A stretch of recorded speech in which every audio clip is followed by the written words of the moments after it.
कि परिवार पहचान पत्र और प्रॉपर्टी आइडिया में गलतियां हैं, इन्हें हम सही करेंगे। अरे बेशर्मो, पहले तो आपको माफी मांगनी चाहिए कि जब ये प्रॉपर्टी आईडी और इस परिवार पहचान पत्र के लिए 1-1 किलोमीटर की लंबी लाइनें लगी हुई थी डीसी ऑफिसों में, कांग्रेस पार्टी चिल्ला चिल्ला के कह रही थी कि ये परिवार पहचान पत्र प्रॉपर्टी आईडी में बहुत भारी गलतियां हैं, इनको दुरुस्त करो। माफी मांगो प्रॉपर्टी आईडी के लिए और परिवार पहचान पत्र के लिए, जिनकी गलतियों की वजह से 5.25 लाख बुजुर्गों की पेंशन काटने का महापाप आपने किया था। जो चौधरी भूपेंद्र सिंह हुड्डा ने 100-100 गज के प्लॉट गरीबों को देने का काम किया था, उस योजना को इन्होंने बंद करने का काम किया। और अब 2 महीने बाद चुनाव है तो अब कह रहे हैं कि हम गरीबों को 100-100 गज के प्लॉट देंगे। पहले तो इनको माफी मांगना चाहिए हरियाणा प्रदेश के उन तमाम गरीबों से जो हुड्डा साहब ने योजना शुरू की थी, जिसमें 7 लाख लोगों को प्लॉट दिए जाने थे। 3,92,000 लोगों को प्लॉट दे दिए गए, बाकियों की योजना चल रही थी। इन्होंने आते ही सबसे पहले उस योजना को बंद किया। जो हुड्डा साहब के द्वारा मंजूर शुदा प्लॉट थे, उनके भी कब्जे देने से बंद कर दिया। अब इलेक्शन से पहले 2-3 महीने पहले आज ये कह रहे हैं कि हम गरीबों को 100-100 गज के प्लॉट देंगे, लेकिन बेशर्मी से ये नहीं बताते कौन से प्लॉट देंगे। एक सिंगल प्लॉट इन्होंने मंजूर नहीं किया, कोई बजट में किसी तरह का कोई प्रोविजन नहीं किया। ये केवल उन प्लॉटों को बात कर रहे हैं जिनके कब्जे नहीं हो पाए थे, जो हुड्डा साहब के द्वारा मंजूर शुदा थे, जो इन्होंने कैंसिल कर दिए थे। ये 100-100 गज के प्लॉट की योजना हुड्डा साहब की थी, ये दोबारा से लागू होगी। जो 3 लाख लोग बच गए हैं उनको 100-100 गज के प्लॉट भी दिए जाएंगे और 3.5 लाख रुपया खर्च करके 2 कमरे का मकान, लैट्रिन, बाथरूम, किचन और बिजली पानी का कनेक्शन भी देकर के गरीबों को देने का काम कांग्रेस पार्टी करेगी, ये नहीं करेंगे। अब ये कहते हैं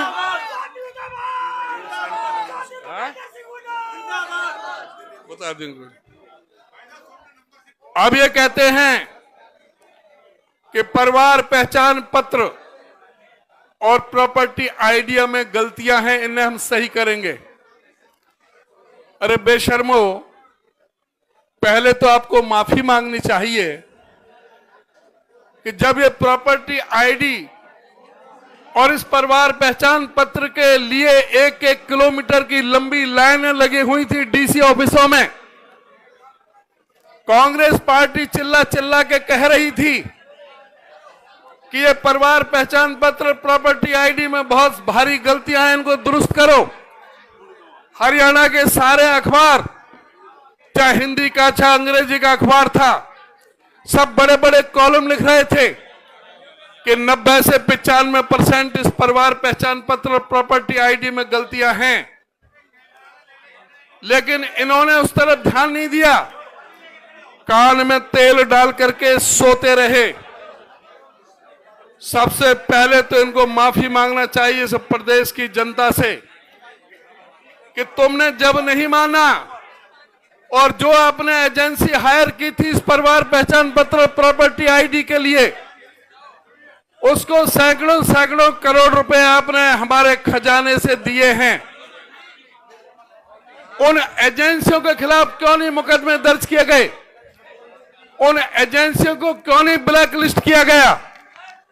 और जो आप अब मान रहे हैं, तो जब आपके कारनामों की वजह से, उस परिवार पहचान पत्र की वजह से इस प्रदेश के गरीब लोगों के 9.5 लाख गरीबों के पीले राशन कार्ड काटने का महापाप आपने किया, उसके लिए सबसे पहले माफी मांगो। माफी मांगो प्रॉपर्टी आईडी के लिए और परिवार पहचान पत्र के लिए, जिनकी गलतियों की वजह से 5.25 लाख बुजुर्गों की पेंशन काटने का महापाप आपने किया था। पहले उसके लिए माफी मांगें।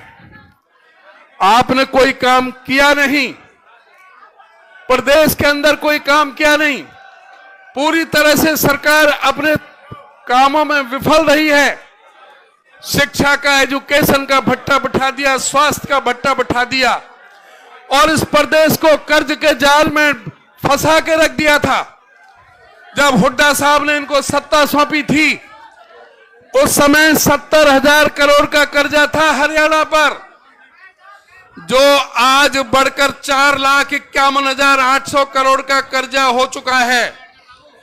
इसका मतलब है कि कोई बच्चा आज हरियाणा में पैदा हो रहा है अपनी मां के पेट से, तो वो अपने ऊपर 1,62,300 रुपए का कर्जा लेकर के पैदा हो रहा है। इनको माफी मांगनी चाहिए। इस प्रदेश की अर्थव्यवस्था चौपट करके रख दी। एक बड़ी यूनिवर्सिटी नहीं बनाई, एक कोई मेडिकल कॉलेज नहीं बनाया, कोई एक इन्होंने कोई बड़ा कोई काम नहीं किया। अगर कोई काम किए तो 18 सेंट्रल यूनिवर्सिटी बनाई थी हुड्डा साहब ने जब राज में थे। आपके यहां भी सेंट्रल यूनिवर्सिटी बनी, महेंद्रगढ़ में भी डिफेंस यूनिवर्सिटी गुड़गांव में बनी थी, डिफेंस यूनिवर्सिटी बनी थी, 16 मेडिकल कॉलेज बनाए थे, एम्स का कैंसर का इंस्टीट्यूट बनाया था। आप चुनाव से पहले यहां पर सिर्फ पत्थर रखने का काम किया है मनेठी में। इनका कामों से कोई मतलब नहीं है। ये लोग जन विरोधी लोग हैं। इन्होंने हमेशा जनता के विरोध में काम किया है, किसानों के विरोध में किया है, मजदूरों के विरोध में किया है, कर्मचारियों के विरोध में किया है। और तो और ये सरपंच भी नहीं छोड़े, इनको भी डंडे बरसाए गए सरपंचों के ऊपर, जिसे कहते थे छोटी सरकार। हमारी महिलाओं ने जब एजिटेशन किया, चाहे वो आंगनवाड़ी की हो, चाहे आशा वर्कर हो, चाहे वो नर्सें हो, सब पर इन्होंने ठंडे पानी की बौछार और लाठी चार्ज करने का काम किया। कर्मचारियों पर लाठी चार्ज करने का काम किया, लाठी डंडे से सरकार को चलाने का काम किया। इन्होंने किसानों के लिए कहा था कि कोई भी किसान करनाल के अंदर ऐसा नहीं जाना चाहिए जिसका सर ना फूटा हुआ हो। इस तरह के अत्याचार इन्होंने इस प्रदेश की जनता पर किए हैं। मैं आपसे अनुरोध और प्रार्थना करना चाहूंगा कि आने वाला समय आप लोगों के लिए बहुत ही चुनौती का है। और मेरा यह मानना है, अगर आप यहां पर जो लोग बैठे हैं अगर ईमानदारी से कांग्रेस पार्टी का साथ दें तो महेंद्रगढ़ की चारों की चारों सीटें भारी बहुमत से जीत सकते हो,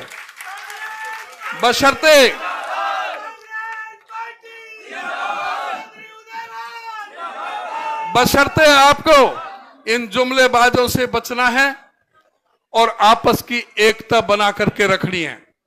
हमसे जुड़े रहने के लिए हमारे YouTube चैनल को सब्सक्राइब करें और नई वीडियो की नोटिफिकेशन के लिए बेल आइकॉन को दबाएं। अगर आप ये वीडियो Facebook पर देख रहे हैं तो लाइक जरूर करें और ज्यादा से ज्यादा शेयर करें। धन्यवाद।